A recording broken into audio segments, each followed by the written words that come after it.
जी माहिती आपल्याला व्हावी, नूतन जिल्हा प्रमुख म्हणून त्यांची निवड झालेली आहे उद्धव बाळासाहेब.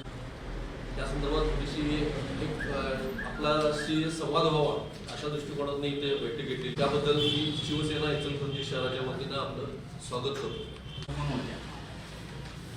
माझं वास्तव्य या शहरात असल्यामुळं आणि येणाऱ्या या विचारांना सन्माननीय पक्षप्रमुख उद्धवसाहेब ठाकरे यांच्या आदेशानं 14 नोव्हेंबर 2025 रोजी सामनाच्या वृत्तपत्रातून माझी निवड अधिकृतरित्या जाहीर झाली. इकडच्या नगरपालिकांच्या निवडणुका चालू असल्यामुळे मी त्या निवडणुकांमध्ये व्यस्त होतो आणि निवडणूक या पार्श्वभूमीवर आज इचलकरंजी शहराची आमची कार्यकारिणीची बैठक जे आपल्या सर्वच वृत्तपत्रांच्या आणि वृत्तपत्रांच्या प्रतिनिधींच्या माध्यमातून जे होतं की या शहरातले सगळे प्रश्न आपण जे घ्यायचं आणि यासाठी सगळ्याच पत्रकार मित्रांचा एक वैयक्तिक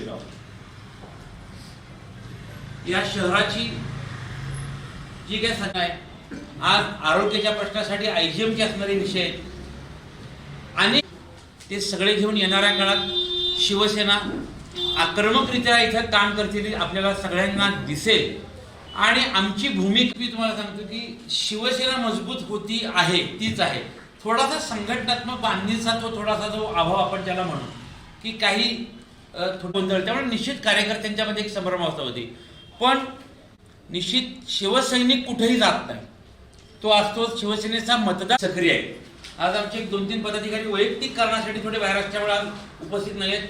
पण पुढच्या काळात ज्या वेळा महाविकास आघाडीचा घटक म्हणून आम्ही काम करत आहोत, मी आता नव्यानंच इथं पदावरचा चार्ज घेतलेला आहे.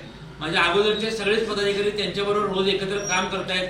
लोकसभेपासून आम्ही पाहतोय की महाविकास आघाडी एकसंधपणे येतात. कार्यकर्त्यांची निवडणूक आहे, लोकसभेची निवडणूक वेगळी, विधानसभेची निवडणूक वेगळी.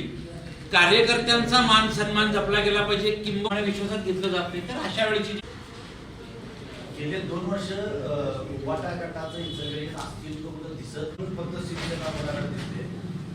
आता महापालिकेच्या तोंडावरच तुम्ही एवढे अग्रेसिव्ह झाला. एक समान धागा जो पहिल्यापासून मी बघत आलोय की शिवसेनेचा मतदार कुठं जात नाही किंवा शिवसैनिक कुठं जात नाही.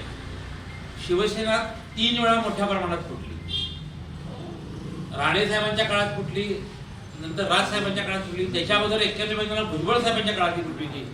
या वेळेला बाकी काय झालं, एकनाथ शिंदेची फूट आणि त्यांना डायरेक्ट मुख्यमंत्रीपद मिळाल्यामुळं काही स्वार्थासाठी तिकडे गेलेली मंडळी. पण तुम्ही जर एक बघितलं तर यांच्याबरोबर शिवसैनिक कुठेही गेलेला नव्हता. आणि थोडस नेते मंडळी बऱ्यापैकी गेल्यामुळे ही जी आपण म्हणतात ती परिस्थिती थोडी इथं आली. शिवसेना ही कायम आंदोलनातून रस्त्यावर असते, तो थोडासा अभाव इथल्या काळात गेला. कारण बऱ्याच ठिकाणी नेतृत्व केलं.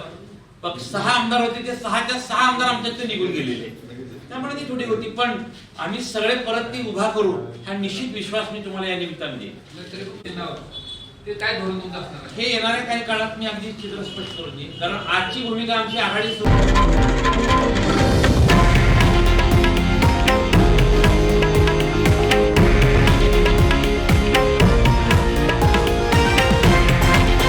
हे आहे देशातील नंबर 1 न्यूज नेटवर्क आणि आपण पाहत आहात TV9 मराठी, एकमेव.